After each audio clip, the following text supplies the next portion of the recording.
Halo semuanya, kali ini gue akan membahas mengenai sektor kamera Xiaomi 13T yang kerjasama dengan Leica. Tapi sebelum itu, mohon maaf bahwa pembahasan gue tidak sedetail atau seprofesional yang sudah kalian kenal di YouTube atau lainnya.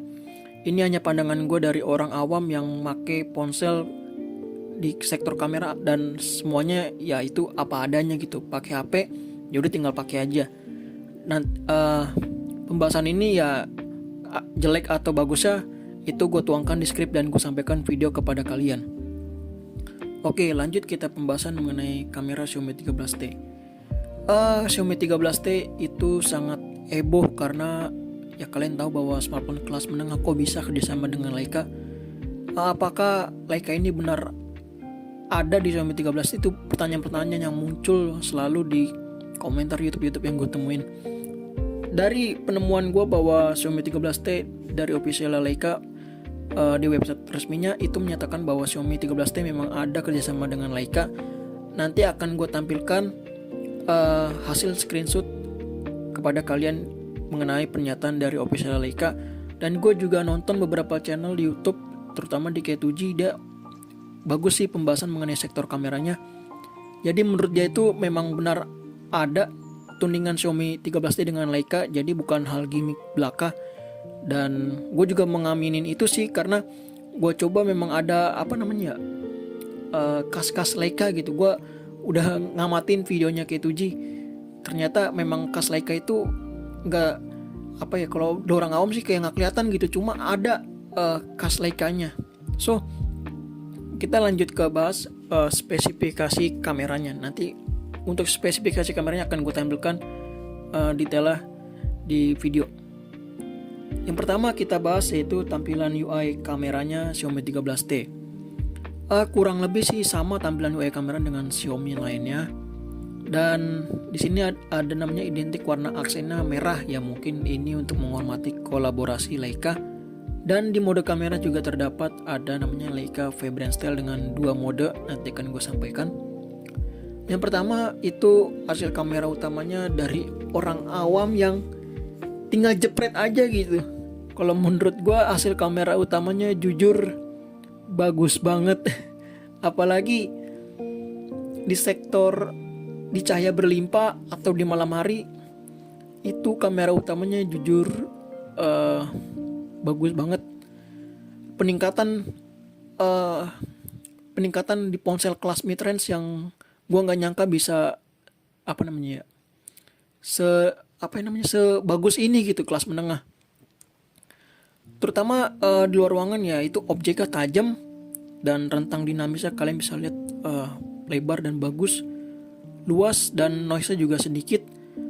Dan untuk ya di malam hari nanti kan gue bahas sih, tapi kalau di malam hari gue coba itu bagus banget, apalagi ditambah dengan mode malam hari. Beneran kayak HP kelas flagship, noise-nya dikit, detailnya juga nampak ya, walaupun kalau di zoom ya nggak terlalu agak pecah gitu. Ya maklum ya, setidaknya untuk di malam hari gue akuin ini kayak kelas flagship gitu, bagus banget. Jadi untuk kamera utama so gue nggak ada keluhan sama sekali sih.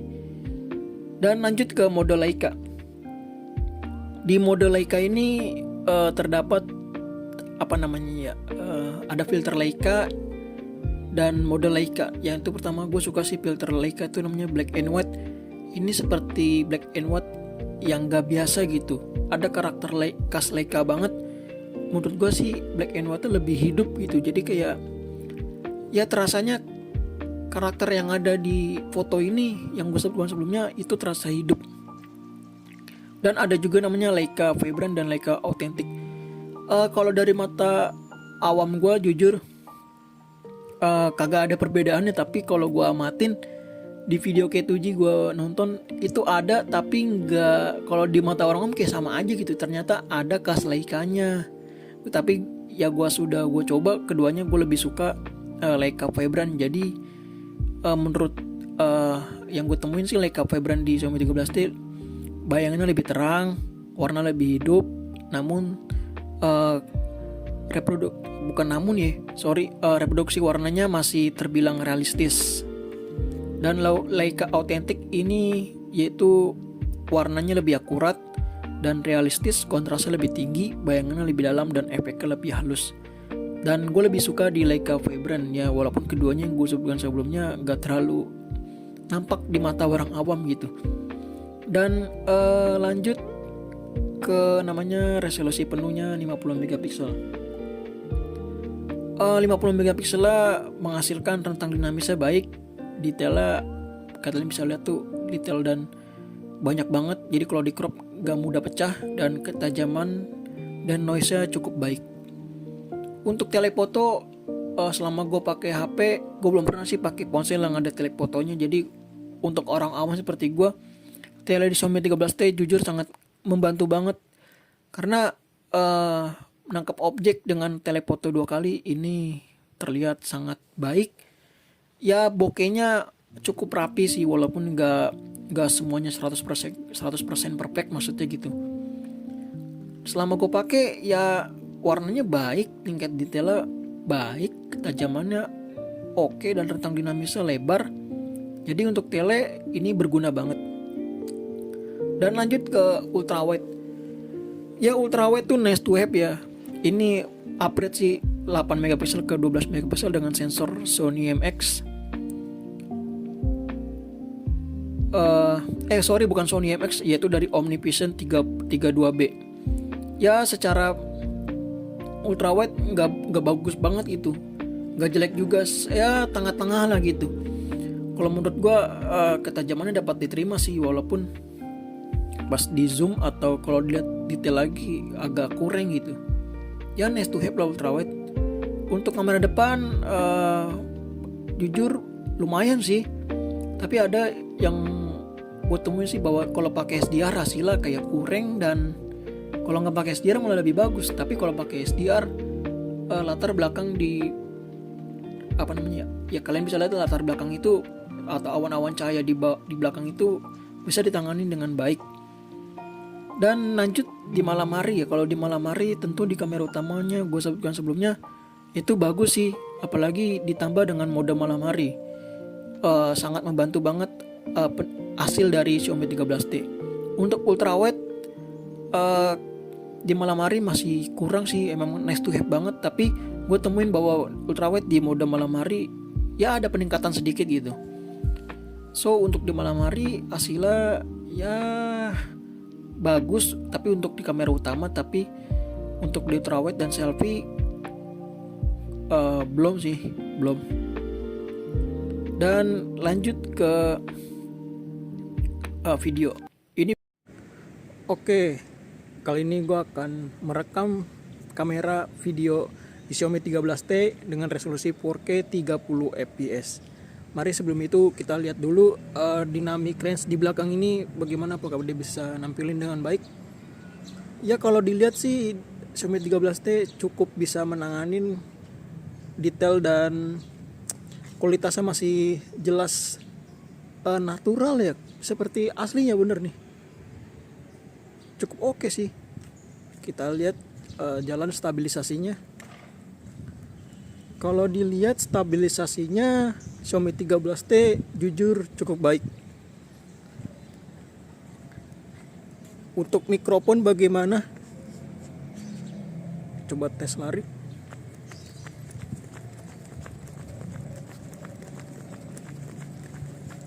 Oke, tampaknya masih ada stabilisasinya walaupun kalian masih berlari. Oke, ini adalah resolusi Full HD 60 fps. Untuk kita lihat berdiam diri dulu, apakah dia bisa detail-detail, apakah terlihat masih jelas. Dan untuk frame rate jauh lebih asik ya, 60 fps tuh. Untuk stabilisasi pas udah gue coba sih ini tampaknya ada 60 fps. Ini cukup bagus sih ini.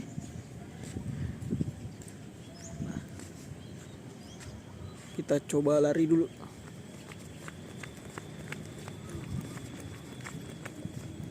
Oke, tampaknya gue lihat masih ada ini stabilisasinya walaupun di 60 fps. Apakah Xiaomi 13T dengan MediaTek 8200 Ultranya bisa? Oke, ini adalah resolusi Full HD 30 fps. Tampaknya detailnya masih ada dan dinamik range juga masih cukup baik sih. Oke, coba kita jalan biasa. Ini jelas stabilisasinya 30 fps mah pasti aktif.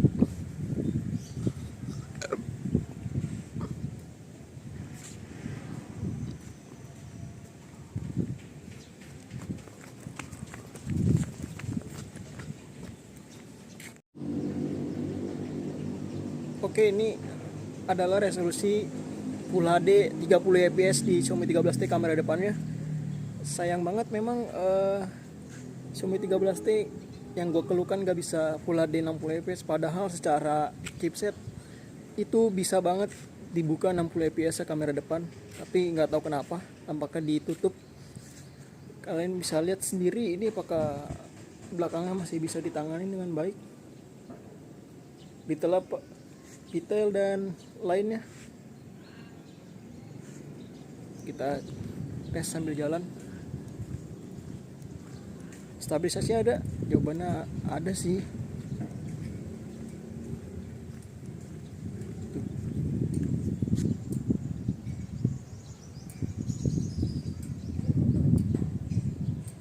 Oke, ini resolusi selfie Full HD 30 fps dengan SDR aktif.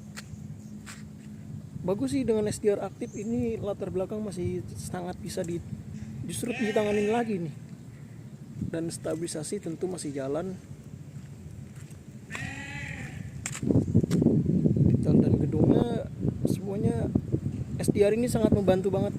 So gue saranin nyalain aja SDR nya. Oke, tes 4K 30 fps Xiaomi 13T. Ini saya berada di Gor Karawang tepatnya. Ya, sekalian ngetes aja kameranya. Bagaimana? Untuk stabilisasi tentu ada ya. Bagus banget. Gue udah nyobain malam hari, memang kameranya utamanya itu cukup bagus sih di malam hari ngangkat ISP-nya.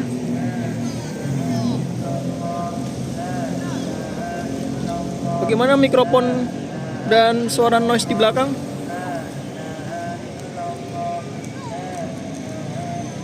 Oke, ini Full HD 60 fps. Lebih asik sih kalau 60 fps. Berharap tuh ada 60 fps di 4K Xiaomi 13T nya. Semoga aja Xiaomi 14T 4K 60 fps dibuka.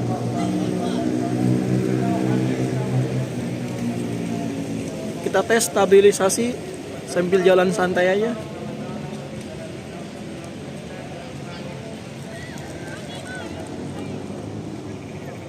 Asik ya ini 60 fps terang gitu. Bener-bener ini Xiaomi cukup tercengang saya. Oke, ini kamera depan Xiaomi 13T. Sekalian ini backlightnya di lampu-lampu belakang kalian bisa ngeliat. Madep lagi semua. Sini. Oke. Untuk stabilisasi ada sih ini.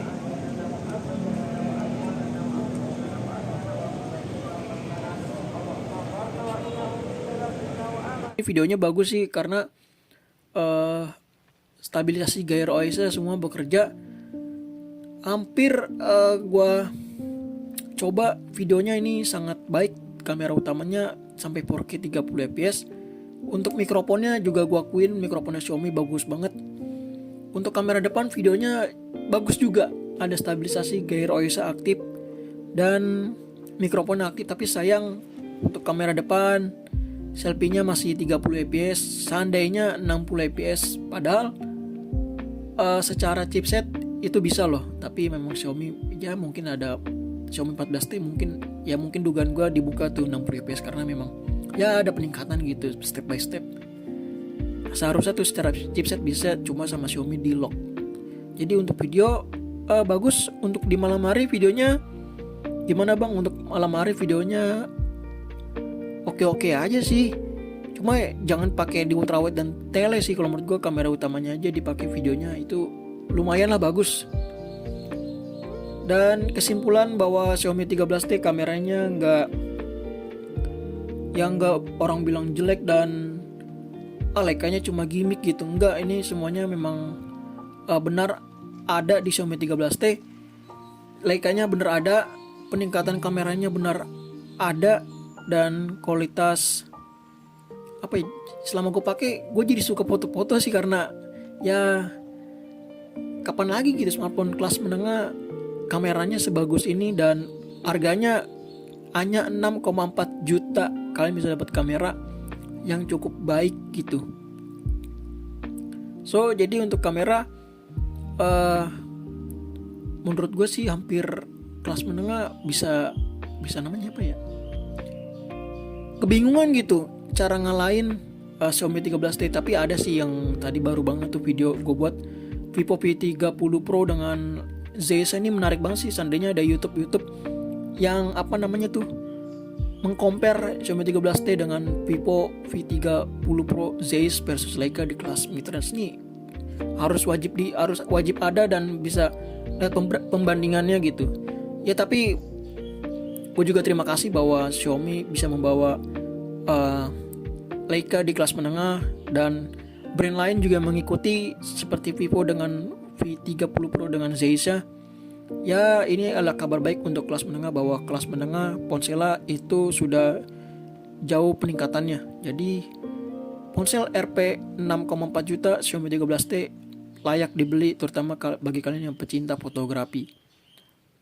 Dari gua itu saja sih bisa gue sampaikan. Bila ada komentar atau pertanyaan ya kalian bisa komen aja di bawah, nanti insya Allah akan saya jawab. Terima kasih.